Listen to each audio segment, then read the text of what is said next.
A man was just trying to buy a cow. That's how it started. In a forgotten corner of Wyoming, spring of 1890, the kind of place where dust had more rights than people. And this man, Jed Walker, he was just looking for a new start, a quiet one. He figured a cow was a good place to begin. But then a little girl, no older than 5, with eyes that had seen too much winter, tugged on his worn-out coat. She looked up at him, her face smudged with dirt and tears, and she whispered the words that would change everything. "Please, mister," she said, her voice barely a breath. "It's my mommy's last day alive." The town of Frontier Ridge was a powder keg waiting for a spark. The sun had baked the soil into a cracked, angry map of suffering. The cattle were thin, and the people were thinner, their hope worn down to the nub. They were hungry for a lot of things, but most of all, they were hungry for justice, or at least someone to blame. Jed Walker had ridden into this mess with nothing to his name but a horse that was tired of walking and a heart that was tired of beating. He was a rancher with no ranch, a husband with no wife, a father with no daughter. He'd buried them both in the same frozen ground 3 winters back, and a part of him had been buried right alongside them. Since then, his conversations had been mostly with the wind, and his trust in mankind didn't extend past the nearest fence post. He swung off his horse at the edge of the town market, the noise of the crowd a dull roar in his ears. He was just minding his own business when a hand, bony and cold, clamped down on his arm. A stranger, all gray teeth and suspicion, leaned in close. His breath smelled like sour whiskey and regret. "They're going to hang her at high noon," the man rasped, spitting on the ground. "You here to buy a cow, or you looking to buy a piece of the trouble too?" Jed didn't bother to answer. He didn't have to. His eyes followed the gaze of the crowd, a river of angry faces all flowing in one direction, toward the courthouse steps. Except they weren't courthouse steps anymore. They were a gallows, a crude, splintered platform with a thick rope swinging in the breeze like a dead snake. And on that platform stood a woman. Her wrists were chained. An iron collar was cinched around her neck.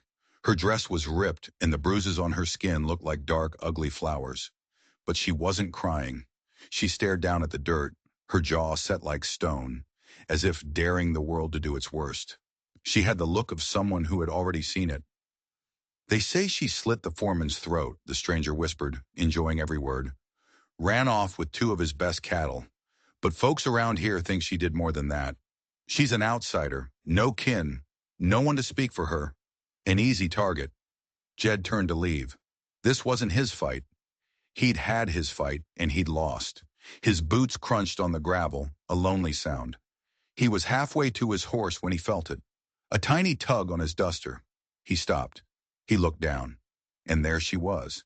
The little girl, barefoot, shivering in a dress 3 sizes too big for her. She was clutching a little wooden doll, its face worn smooth from her tears. And her eyes. They were his daughter's eyes. The same desperate hope shining in the middle of a world that had gone dark. The kind of hope that breaks a man in 2. "It's my mommy's last day alive," she whispered again. And this time, the words hit him like a fist. "Please, you have to help." Jed's whole body went rigid. The market, the noise, the stranger, it all faded away. All he could see were those eyes. He looked from the girl back to the woman on the gallows. For the first time she lifted her head. Her gaze swept over the crowd, empty and broken. And then her eyes met Jed's. For just a second. But a second was all it took. In that one look, he didn't see a killer. He saw a mother. Something inside him, something he thought had died and turned to dust years ago, snapped. He spun on his heel and strode back to his horse, his movements sharp and angry. He ripped open his saddlebag, shoving aside a worn-out canteen and a stale piece of bread. His fingers closed around a folded leather wallet. It was soft with age, stained with sweat and rain. Inside, nestled in the worn leather, was a badge, a silver star, dulled by time, encircled with a faint ring of rust. It wasn't shiny, it wasn't new, but it was real. U.S. Marshal, a title he hadn't used in years, a ghost he had tried to outrun, a promise he had failed to keep. He marched straight through the parting crowd, right up to the stuttering deputy who was overseeing the whole grim affair. The town sheriff was conveniently away, they said, out on some land dispute. Jed didn't care. He slapped the badge down on the deputy's makeshift table. It landed with a heavy, metallic thud that cut through the murmurs of the crowd. "Jed Walker," he said, his voice a low growl that hadn't been used for anything but curses in 3 years. "I'm invoking federal authority, Section 7 of the Territorial Code. This woman is now a protected witness in an ongoing investigation." He stared the deputy down, his eyes like chips of ice. "The gallows comes down now." The deputy blinked, his mouth opening and closing like a fish. He was young, out of his depth, and suddenly face to face with a ghost from a much harder time. But the mayor, the town council, the judge hasn't ruled," Jed cut in, his voice like iron. "Which means this is an arrest, not a conviction. You hang her today, you're not just hanging a woman. You're hanging the law right along with her." A wave of shock rippled through the crowd. Who was this man? This dusty, broken rancher who spoke with the authority of a judge and carried the weight of a storm in his eyes? The deputy, pale and sweating, gave a shaky nod to the men holding the rope. The noose was untied. The execution was stopped. The woman, whose name was Maria, stumbled down from the platform, her legs giving way. Her daughter, Lily, ran to her, throwing her small arms around her mother's knees, burying her face in the torn fabric of her dress. Maria just stood there, swaying, looking at Jed with a dazed expression, as if she couldn't believe what she was seeing. Jed didn't wait for a thank you. He didn't want one. He swung himself up onto his horse, the leather creaking under his weight. He looked down at Maria, his face a mask of stone.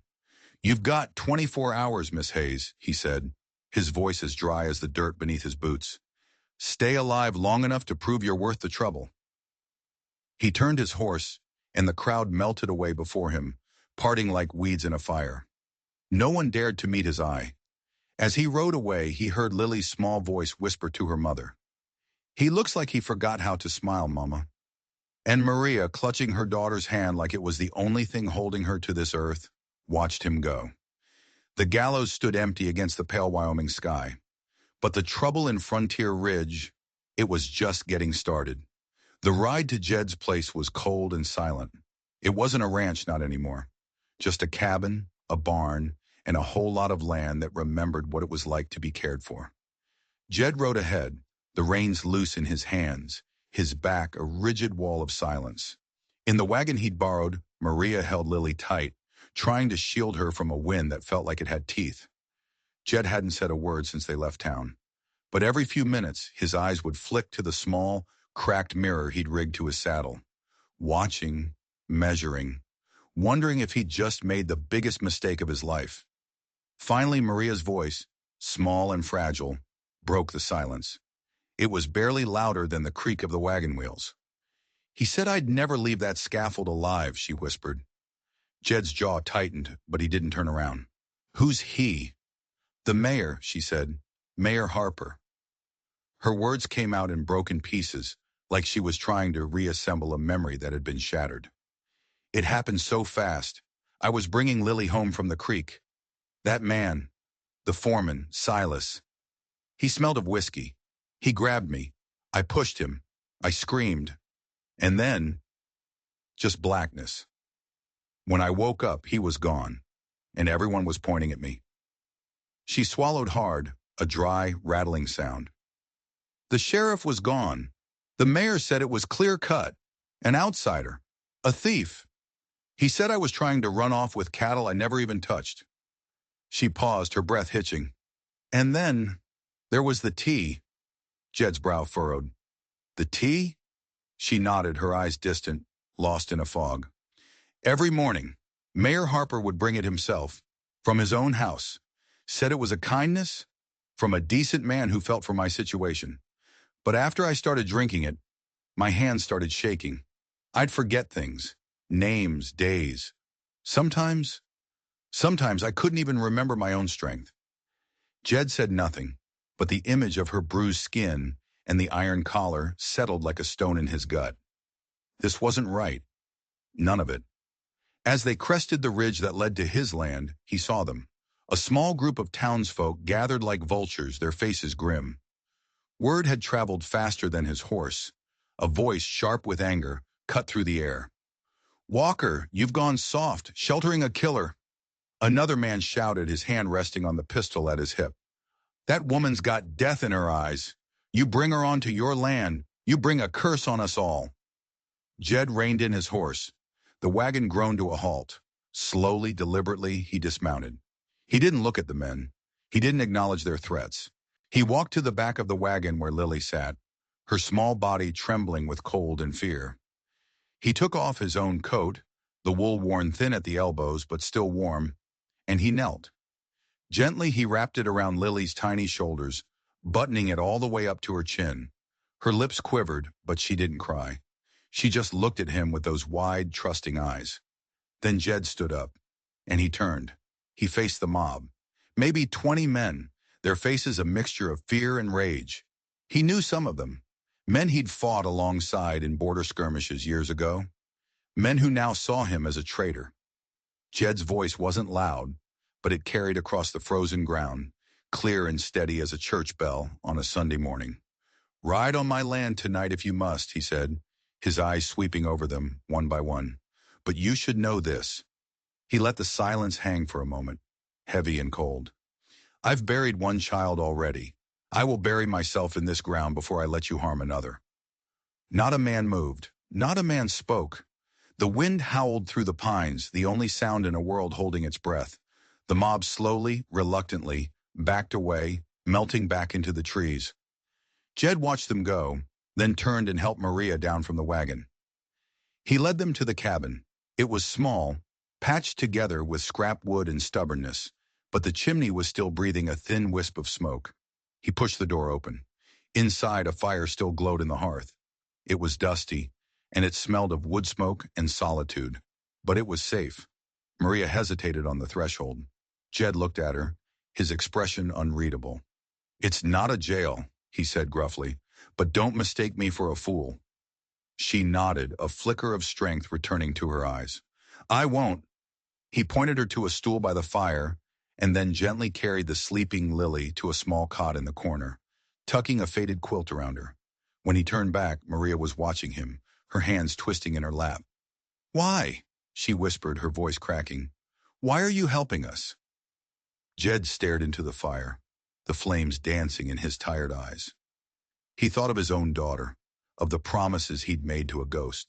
He shrugged, his voice rough with things left unsaid. "Because someone once told me that a man ain't measured by what he's lost. He's measured by what he's willing to protect." He looked over at the sleeping child, wrapped in his coat, her tiny hand curled beneath her chin. "And because her eyes won't let me forget mine." Outside, the wind picked up, rattling the windows like a restless spirit. The 24 hours had begun, and Jed Walker knew, deep in his bones, that this was about a whole lot more than a murdered foreman. It was about a town rotting from the inside out, and if they wanted to hang Maria for it, they were going to have to go through him first. As soon as Maria and Lily were settled, Jed rode out. He didn't head back to town. He headed for Willow Creek, to the spot where Maria said she'd woken up.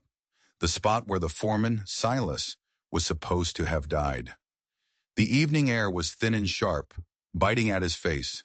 The trail was cold, not just with the coming night, but with intention. Whoever had been here had been careful, too careful. There were no drag marks, no scuffed earth, not a single dark drop of blood on the fallen leaves. It was as if a ghost had been murdered here. It was spotless, and in Jed's experience, a spotless crime scene was the dirtiest kind of all.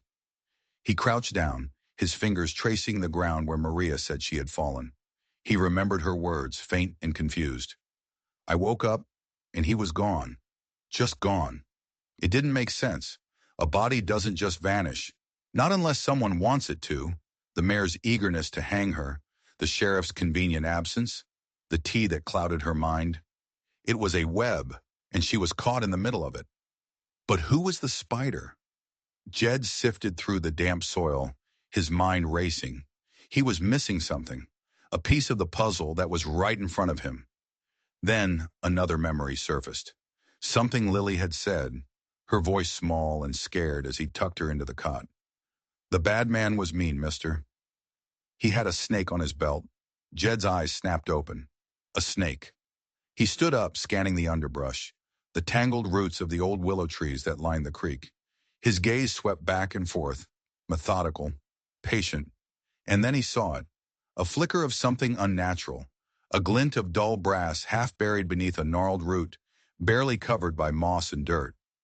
He knelt, his heart starting to pound a slow, heavy rhythm against his ribs. He dug at the soil with his bare hands, the cold seeping into his fingers. He pulled it free. It was a belt, worn, cracked leather. But the buckle was unmistakable. A coiled rattlesnake, its fangs bared, stamped right into the metal. Jed stared at it, the cold in his hands turning to ice. He knew this belt. He'd seen it before. Only one man in Frontier Ridge wore a belt buckle like this. A man who prided himself on his expensive leather goods. A man who had stood before the entire town and condemned Maria Hayes as a stain on their community. The same man who had brought her poisoned tea every single morning, calling it an act of kindness. Mayor Charles Harper. Jed stood up slowly, the snake buckle cold and heavy in his palm. It felt like holding a coiled lie. This wasn't just a cover-up. This was a setup, and the mayor himself was holding the strings. But why? What was Harper hiding that was worth 2 lives? He rode back to the cabin under the light of a sliver moon, the wind whispering questions he couldn't answer. When he stepped inside, the smell of wood smoke and something else, something medicinal, hit him. Maria was coughing, a deep, rasping sound that shook her small frame. Her skin was clammy, her lips tinged with blue. Jed walked over to the cot. He noticed it immediately, a tiny puncture wound on her forearm, just above the vein, surrounded by a faint, ugly bruise, like a snake bite. He sat on the edge of the cot, his presence filling the small space. Her eyes fluttered open. "You came back," she whispered. "I did." He gently took her arm, his thumb brushing over the mark. "Harper, how long has he been bringing you that tea?" She hesitated, her mind struggling through the fog. "Weeks," she murmured. "Maybe longer. He said it would help with my nerves." Jed's face was grim. "We're going to see Doc Ellis," he said, his voice leaving no room for argument. "Now!" He wrapped her in a heavy wool blanket and carried her out to the wagon. Lily, woken by the commotion, scrambled in beside them, her small hand clutching the corner of Jed's coat as if it were the only solid thing in a world that was spinning apart. The ride to the doctor's cabin was a blur of darkness and rattling wheels. Doc Ellis was old, his face a roadmap of every hard winter and broken bone he'd ever tended to. He blinked in surprise as Jed carried Maria inside and laid her gently on the examination table. "Poison," Jed said, his voice flat and hard. "A slow kind." The doctor didn't waste time. His hands, though wrinkled, were steady and sure. He checked her pulse, looked into her eyes, listened to her ragged breath. Then he picked up the small, empty cup Jed had brought from the cabin. He sniffed the faint residue at the bottom. His face went pale. "Dear God," he breathed. "It's nightshade. Black nightshade." He looked at Jed, his eyes wide with a fear that went beyond medical concern. Not enough to kill quickly, but given over weeks, it shuts a body down from the inside. It steals memories, strength, life. It's the coward's weapon. Maria stared at him, dazed. I thought it was just my nerves." The doctor shook his head, his expression grim. "This wasn't nerves, child. This was murder, wearing the mask of patience." Jed stood by the fire, his fists clenched so tight his knuckles were white. This changed everything. Harper wasn't just framing a woman for a murder he'd committed. He was actively, slowly, killing her himself. When the doctor stepped away to mix a tonic, an antidote, Jed sat beside Maria. He reached for her hand. This time he didn't inspect it. He just held it. His hand was rough and calloused, but it was warm, steady, a silent promise. "This isn't justice," he said, his voice a low rumble. "It's a slaughter, and he's using the whole town as his weapon." Maria looked away, a tear tracing a path through the grime on her cheek. But Jed held her hand tighter. "I don't know who this man thinks he's dealing with," he muttered, more to himself than to her. But he's about to find out. He looked down at their joined hands. I bury ghosts for a living, ma'am. Not the truth. Outside, the wind howled like a banshee, but inside the doctor's small, lamp-lit cabin, a different kind of storm was gathering, and Jed Walker was standing right in the eye of it. The storm hit just after dawn. Jed was hitching the horses to the wagon, the air so cold his breath plumed in front of him like smoke. Snow had started to fall, thick, heavy flakes that muffled the world in a blanket of white. He had a plan, a desperate, dangerous plan. Red Elk Hollow, an old, abandoned mission up in the high country.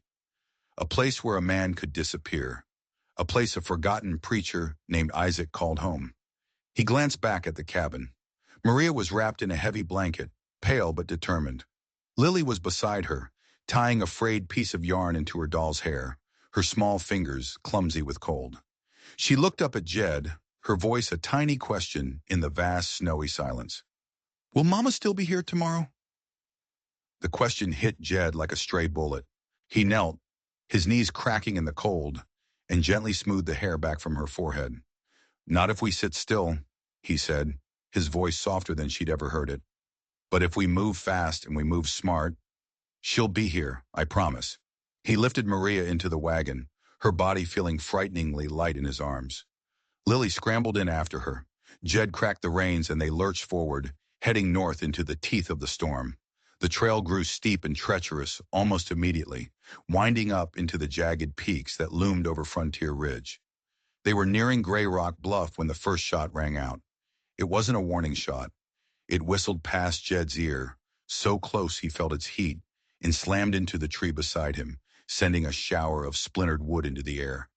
The horses screamed, rearing in terror. A second shot cracked the silence, this one severing one of the main leather traces to the wagon. The wagon bucked violently, tilting sideways, throwing Maria and Lily against the side with a sickening thud. Jed didn't hesitate.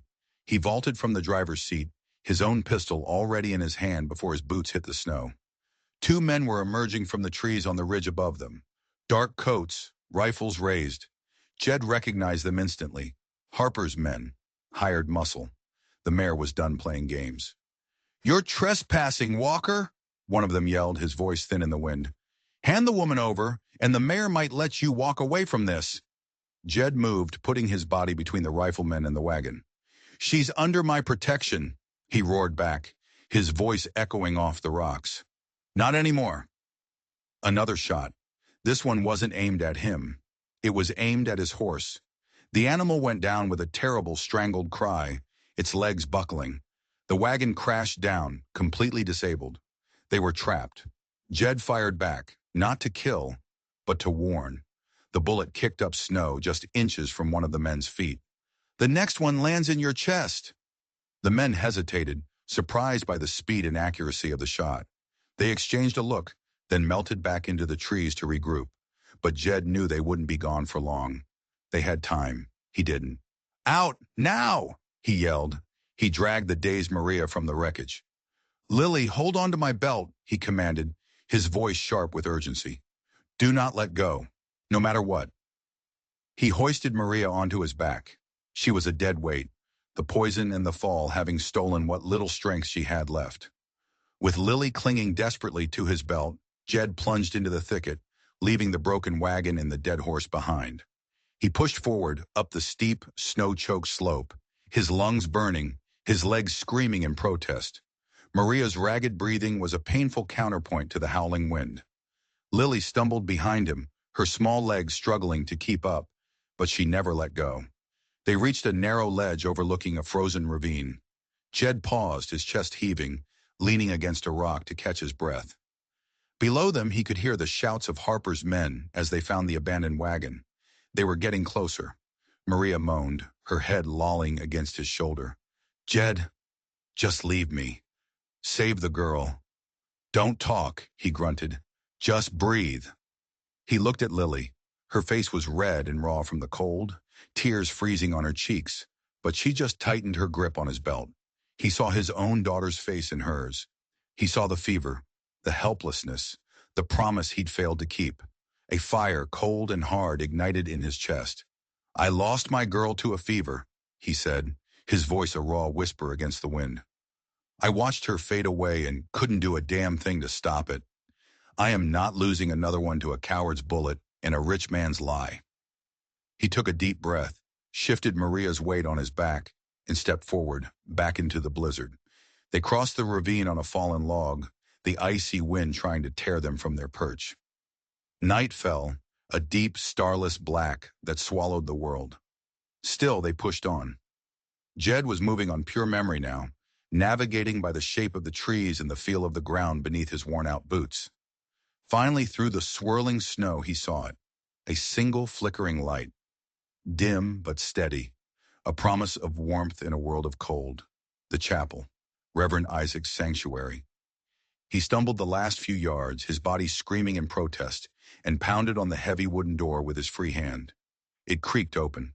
An old man stood there, his frame wiry and tough as an old root, his eyes sharp and clear. "Jed Walker," the Reverend said, his voice surprised. "What devil are you running from now?" Jed staggered into the light, Maria limp in his arms, Lily clinging to his side, shivering and silent. He looked at the old preacher, the snow melting in his hair, his face a mask of exhaustion and grim determination. "Not the devil, Isaac," Jed rasped, his breath coming in ragged clouds. "Just men who think they're God." The chapel wasn't much more than a single room carved into the mountainside, but the fire in the hearth was hot, and the silence was a blessing.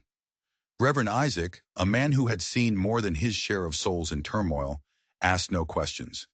He simply took Maria from Jed's arms, laid her on his own cot, and began tending to her with gentle, practiced hands. Jed stood by the fire, the warmth slowly seeping into his frozen bones, watching Lily, who had curled up at the foot of the cot, her eyes never leaving her mother's face.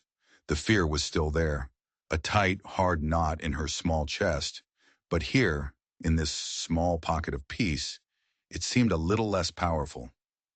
"They won't stop looking," Jed said, his voice low. "Harper wants her dead, not just silenced, dead."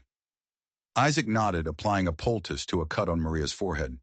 "Charles Harper is a man who believes gold can buy God's forgiveness. He came to this valley 20 years ago with a fat wallet and a thin story. Said he was the sole heir to the original land grant. The old families, the ones who broke this soil with their bare hands. They either sold cheap or they disappeared." Jed felt a cold dread creep up his spine. This was older, bigger than he'd imagined. The foreman, Silas, was he one of them? His grandfather, Isaac confirmed. Silas grew up hearing stories that the Harper grant was a forgery, that the real deeds were stolen. He spent his whole life looking for proof. A few weeks ago, he came to see me. He was excited, but he was also terrified. He said he'd found it. He said the truth was finally coming out. The preacher looked at Jed, his old eyes filled with a deep sadness. A week later, he was dead, and this poor woman was on her way to the gallows. The pieces were clicking into place, forming a picture uglier than Jed could have imagined. Harper hadn't just killed Silas to cover up an affair or a petty theft. He'd killed him to protect a lie that was 20 years old, a lie the entire town of Frontier Ridge was built on. And Maria, she wasn't just a convenient scapegoat. Silas must have told her something, something she didn't even know she knew. The poison wasn't just to kill her, it was to muddy her mind, to bury the secret with her. Suddenly, a new sound cut through the howl of the wind outside, a sound that made the hair on Jed's neck stand on end, the baying of hounds. They hadn't given up. They were tracking them, even in this blizzard. "There's an old trapper's cabin, half a mile down the western slope," Isaac said quickly, his voice urgent. "It's hidden in a box canyon. The dogs will lose the scent in the rocks. Go. I'll buy you what time I can." Jed didn't argue. He wrapped Maria in the heaviest furs Isaac had, then scooped up Lily. "We're going to play a game," he whispered to the terrified child. "A hiding game." He followed Isaac out a small back door, into the swirling chaos of the storm. The preacher pointed him toward a dark line of trees. "God be with you, Jed." "He's never been much for my company, Isaac. You pray for the girl." Jed moved through the snow, a ghost carrying two others. He found the cabin, its door hanging off a single hinge, the inside smelling of pine needles and decay. He laid Maria down on a pile of old pelts, then turned his attention to their trail. He worked with a grim efficiency that came from years of hunting men who didn't want to be found. He dragged a broken tree limb in a wide, misleading arc, creating a false trail that headed away from the canyon. He scattered strips of cloth from his saddlebag, leading west, toward a sheer cliff face. He even tossed one of his own worn gloves near a frozen stream, a lie told in leather and snow. When he returned, stamping a different, confusing set of tracks around the cabin itself, Maria was awake. Her eyes, glassy with fever, found his in the dim light. "Why?" she rasped, her voice a brittle whisper. "I'm just a ghost. Why are you doing this?" Jed crouched by the empty hearth, his back to her.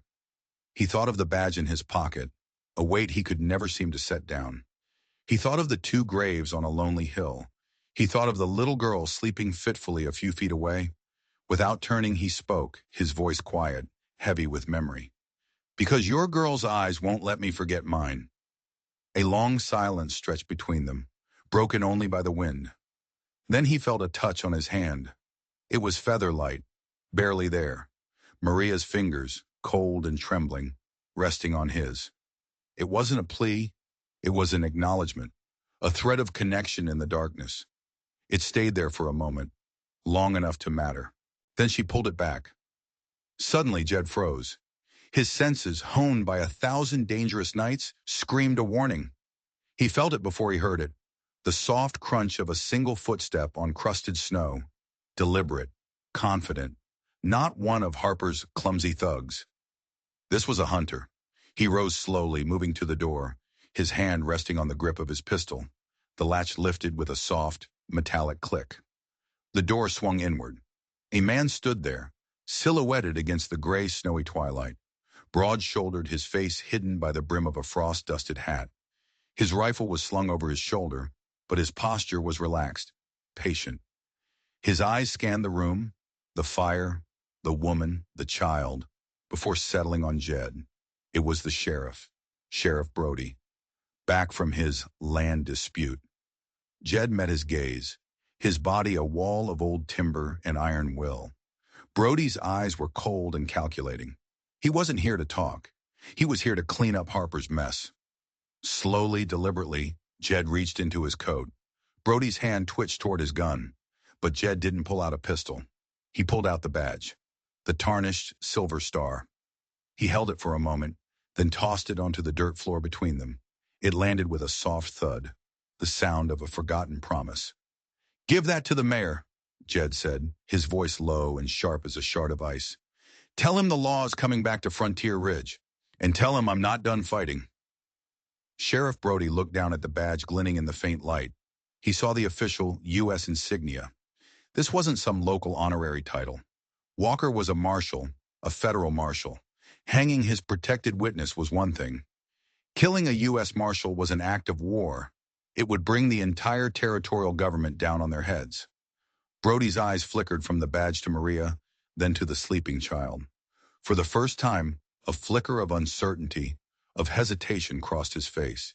He was a hard man, but maybe not a man who murdered children in their sleep. He gave a single sharp nod. Then, without a word, he backed out of the cabin and vanished into the storm. Jed stood there listening to the hoofbeats fade into the night. He let out a breath he felt like he'd been holding for 3 years. Behind him, from the cot, Maria's voice came again, thin but clear. "Did you ever stop being that man?" she asked. Jed stared into the darkness where the sheriff had been. "I tried," he said, his voice raw, "but grief doesn't let you. It just finds a place to hide in your bones. And it waits." He turned to look at her, her eyes glistening in the firelight he had just started to build. "Tomorrow," he said, his voice full of a new, hard-edged resolve. "We don't run. Tomorrow we ride back." And Maria, her own strength returning like a slow dawn, whispered one word that sealed their fate. Together. The storm broke with the morning sun, leaving the world scoured clean and glittering under a fresh blanket of snow. Jed rode back to the preacher's chapel, not as a man fleeing, but as a man on a mission. Isaac met him at the door, his face etched with worry. "Brody came by," the preacher said, his voice low. "He and Harper. They searched the chapel. They know you're still on this mountain. I know, Jed said, swinging down from his horse. That's why we're going to give them something else to look for. He spent the next hour with Maria, his questions gentle but persistent. He pushed her to remember everything she could about her last conversation with Silas, the murdered foreman. The poison had left her memory in tatters, a book with half the pages ripped out. It's all a fog, she said, her voice laced with frustration, pressing her hands to her temples. He was talking so fast. He was scared. He kept talking about roots, the town's roots. What kind of roots, Maria? Family roots? Tree roots? I I don't know, she stammered. He just said, he said, the truth isn't in the branches, it's buried with the first sinner. She looked at Jed, her eyes pleading. What does that mean? The first sinner. Jed and Isaac exchanged a look. The old church, Isaac breathed. The one that stood before Harper ever came here. It burned down 15 years ago. All that's left is the cemetery. It was a long shot, a riddle wrapped in a dead man's words. But it was all they had. Jed knew Harper and Brody would be scouring the mountains for them. They needed a diversion. A big one. Jed found what he was looking for in Isaac's small storage shed. A few sticks of old dynamite, left over from when the chapel was first blasted out of the rock. It was risky, but so was sitting still. He rode to the narrow pass at the base of the mountain, the only main trail leading up to the high country. He packed the dynamite into the crevices of the rock wall high above the trail, then ran a long fuse. He lit it and rode like hell. The explosion echoed through the valley like a clap of thunder. A river of rock and snow cascaded down, completely blocking the pass. It wouldn't hold them off forever, but it would buy them hours. Hours they desperately needed. While the town was distracted by the rock slide, Jed and Isaac made their way to the old cemetery. It was a forgotten, lonely place, the headstones leaning like crooked teeth against the snow. They started at the oldest part of the graveyard, searching for anything out of place. The first sinner, Jed muttered, his eyes scanning the worn inscriptions. It has to be a clue. They found it near a crumbling stone wall, a grave marked with a simple wooden cross, weathered in gray. The name was long gone, but the date was clear, 1870, the year the town was founded. But something was wrong. The earth around the grave looked disturbed, fresher than the ground around it.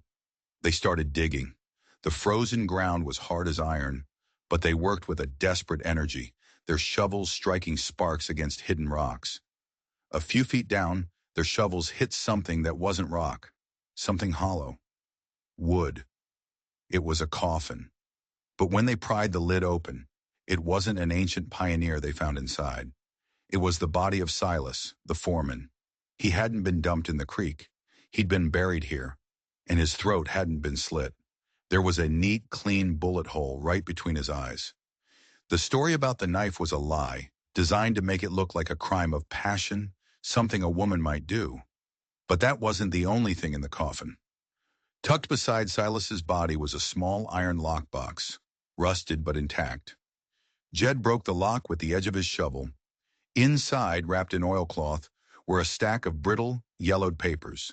He held them up to the fading light.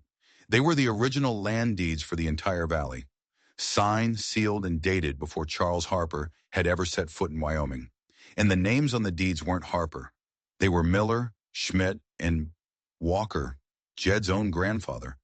This land, this town, it had belonged to their families. But there was one more thing at the bottom of the box, a small silver locket. Jed opened it.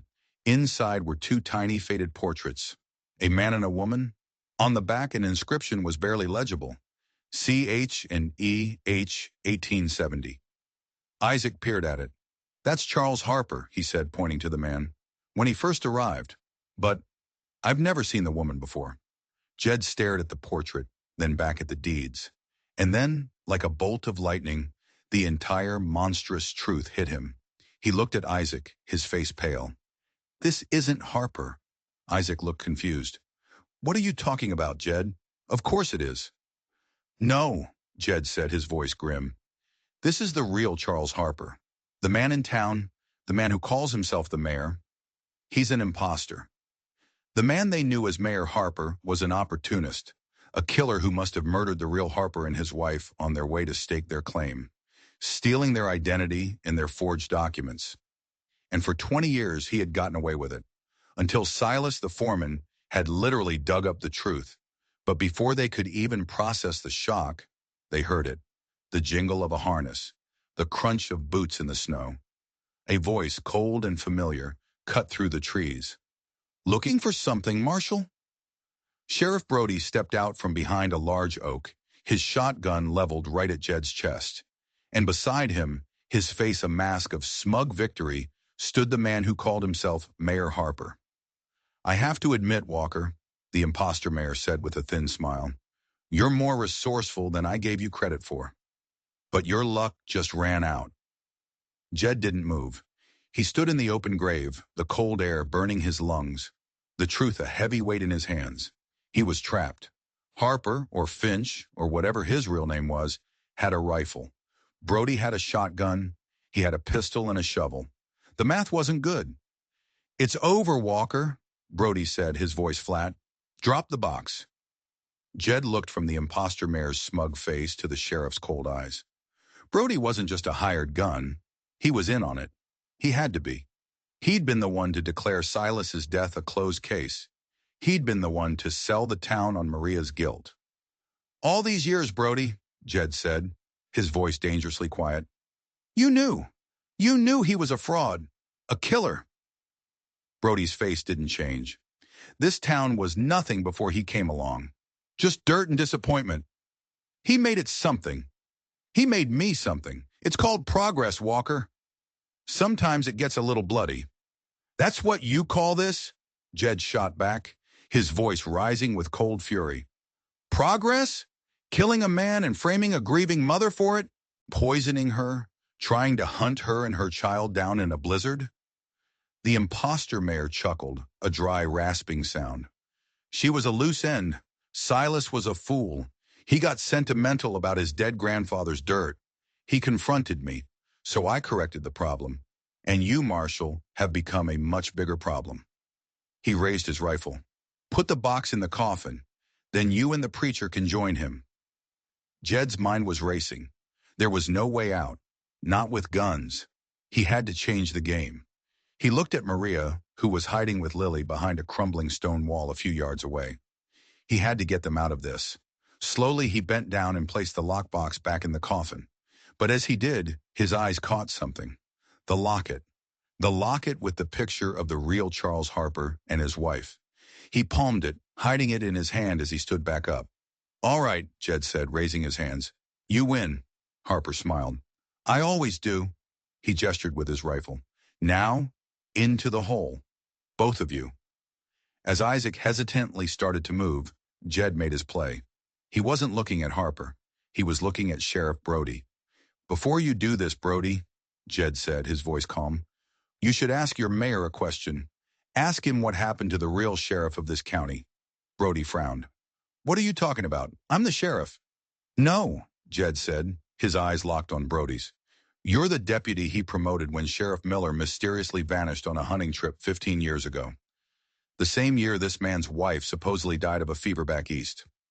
Funny how people around him have a habit of disappearing." The imposter mayor's smile faltered. "Shut up, Walker." But the seed of doubt was planted. Brody's eyes flickered toward his boss. For 20 years, Brody had been the enforcer, the one who kept the secrets. But he was also a man who valued his own skin above all else. "What's he talking about, Charles?" Brody asked, his voice a little less certain. "He's trying to divide us. Kill him!" Harper shrieked, his composure finally cracking. But it was too late. In that split second of hesitation, Jed acted. He threw the locket. Not at Harper, but at Brody. The sheriff instinctively flinched, his eyes following the small silver object as it flew through the air. That was all the opening Jed needed. He kicked out, sweeping the shovel in a wide arc, slamming it into Harper's knees. The man screamed and crumpled, his rifle shot going wild, splintering a tree branch overhead. At the same time, Jed launched himself out of the grave, not at the mayor, but at Brody. He crashed into the sheriff like a freight train, driving his shoulder hard into the man's chest. The shotgun blasted, its payload of buckshot tearing a harmless hole in the sky. They went down in a tangle of limbs, wrestling in the snow for the weapon. Brody was strong, but Jed was fueled by a desperation that was harder than steel. He slammed the sheriff's head against a frozen tombstone. Once. Twice. Brody went limp. Jed scrambled to his feet, grabbing the shotgun. He spun around just as the imposter mayor was getting to his feet, his face twisted in a mask of pure hatred, raising his rifle for another shot. But he never got the chance. A new sound split the air. The sharp crack of a pistol. Not Jed's. Not Harper's. The imposter mayor's eyes went wide. He looked down. A small, dark hole had appeared in the center of his chest. He staggered back, dropping his rifle, and fell backward into the open grave, landing right on top of the coffin that held his first victim. Jed stared, stunned. Standing a few yards away, her face pale but her hands steady, was Maria. She was holding an old, long-barreled pistol, Reverend Isaac's. Lily was hiding behind her face buried in her mother's dress. Maria looked at the man in the grave, then at Jed. Her hand was shaking now, the adrenaline fading. The pistol clattered to the snow. It was over. Silence descended on the old cemetery, broken only by the sound of their own ragged breathing. They had the proof. They had the bodies. They had the truth. Jed walked over to Maria. He gently pried her fingers from the preacher's coat. He looked down at Lily, who was peering out now, her eyes wide. He knelt, so he was on her level. "It's all right," he said, his voice soft. "The bad men are gone. It's over now." Lily looked from him to her mother, and then to the town that lay in the valley below them. A town built on a lie. A town that was about to wake up. Returning to Frontier Ridge wasn't a victory parade. It was more like lancing a wound. Jed rode in front, leading a horse that carried the body of the man who had called himself mayor. Maria and Isaac followed in the preacher's wagon, with Lily tucked between them. Sheriff Brody, bound and gagged, was tied to his own horse, his eyes full of a sullen, defeated rage. They didn't ride to the courthouse. They rode straight to the gallows. Word spread like wildfire. People came out of their homes, out of the saloon, their faces a mixture of confusion and apprehension. They saw the body. They saw the sheriff in ropes. They saw the woman they had almost hanged, sitting tall and proud in the wagon, her daughter safe beside her. Jed dismounted. He walked to the center of the square, the lockbox in his hand. He didn't shout. He didn't need to. His voice, calm and clear, carried in the still afternoon air. "This town was built on a lie," he began. He told them everything. The stolen identity, the murdered couple, the forged deeds. He held up the original documents, their ink faded, but their authority undeniable. The man who called himself your mayor was a thief and a killer named Finch. He stole this land from the families who settled it, including my own. A murmur went through the crowd. He then pointed to Maria. He killed his foreman, Silas, because Silas had uncovered the truth. And he tried to send this innocent woman to the gallows to cover his tracks. He poisoned her to silence her, and when I stopped the hanging, he sent his men and his sheriff to kill her and her child. He let the words sink in. He let them look at Maria, at Lily, at the bound sheriff, and at the dead man. He let them feel the weight of their own mistake, their own eagerness to condemn an outsider. Then the old doctor, Doc Ellis, pushed his way through the crowd. He held up his own signed report. "It's true," he announced, his voice shaking but firm. "I treated her. She was being poisoned with black nightshade. Slowly, deliberately. That was the final nail in the coffin of lies." The anger in the crowd, once directed at Maria, now turned on the man who had deceived them all. It turned on the sheriff who had enabled him. The justice they had been so hungry for was finally here. It just wasn't the justice they had expected. The gallows built for an innocent woman were dismantled by dusk. The town council, ashamed and humbled, officially exonerated Maria of all charges. By the next morning, a federal judge from Cheyenne had arrived, and the long, messy process of unraveling 20 years of fraud began. But for Jed, Maria, and Lily, the legal battles didn't matter. Something else was happening. The next day, a basket appeared on Jed's porch. It was filled with fresh baked bread and a jar of preserves. The day after that, a neat stack of firewood. There was no note. There didn't need to be. It was the town's apology, spoken not in words, but in small acts of kindness. Maria, in turn, began to heal the town her own way. She started baking, leaving loaves of her own bread on the church steps for anyone who was hungry. Lily started going to the small schoolhouse, coming home each day with chalk dust on her fingers and stories of new friends. The silence in Jed's cabin was replaced by the sound of a child's laughter. The dust was replaced by the smell of baking bread. One evening, Maria noticed a new addition to the small shelf above the fireplace. Next to the faded, heartbreaking photograph of Jed's wife and daughter, there was a new one. A picture a traveling photographer had taken of her and Lily just after the trial. She reached up, her fingers gently brushing the edge of both frames. Jed was sitting nearby, mending a piece of tack, not looking up. "Why stay, Jed?" she asked softly. "You have your ghost back, your land.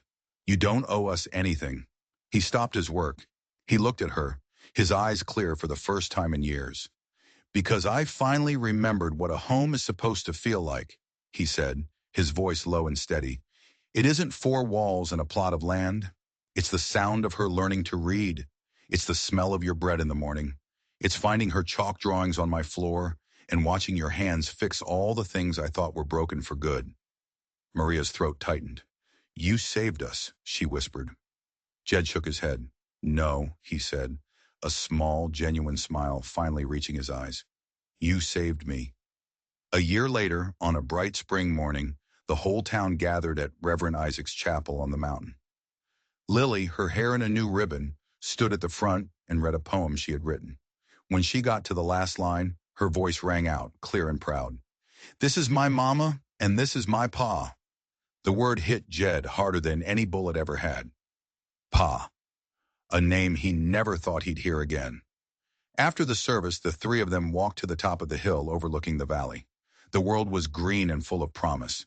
Jed reached into his pocket and pulled out a simple strip of worn leather, softened by years of use. He took Maria's hand. "It's not a ring," he said softly. "It's a promise, a bond, to build something new on the ruins of the old." He wrapped the leather around both their hands, tying them together. "I never needed a ring," Maria whispered, tears shining in her eyes. "I just needed a place to belong." Jed pulled her close, and Lily threw her arms around both of them, her bright laughter echoing in the clear mountain air. They weren't a family born of blood. They were a family forged in fire, fear, and faith. A family that had walked out of the shadow of the gallows and into the sun. Down below, the town of Frontier Ridge was breathing again. And for the first time in a long, long time, the future felt like something to be welcomed, not just survived.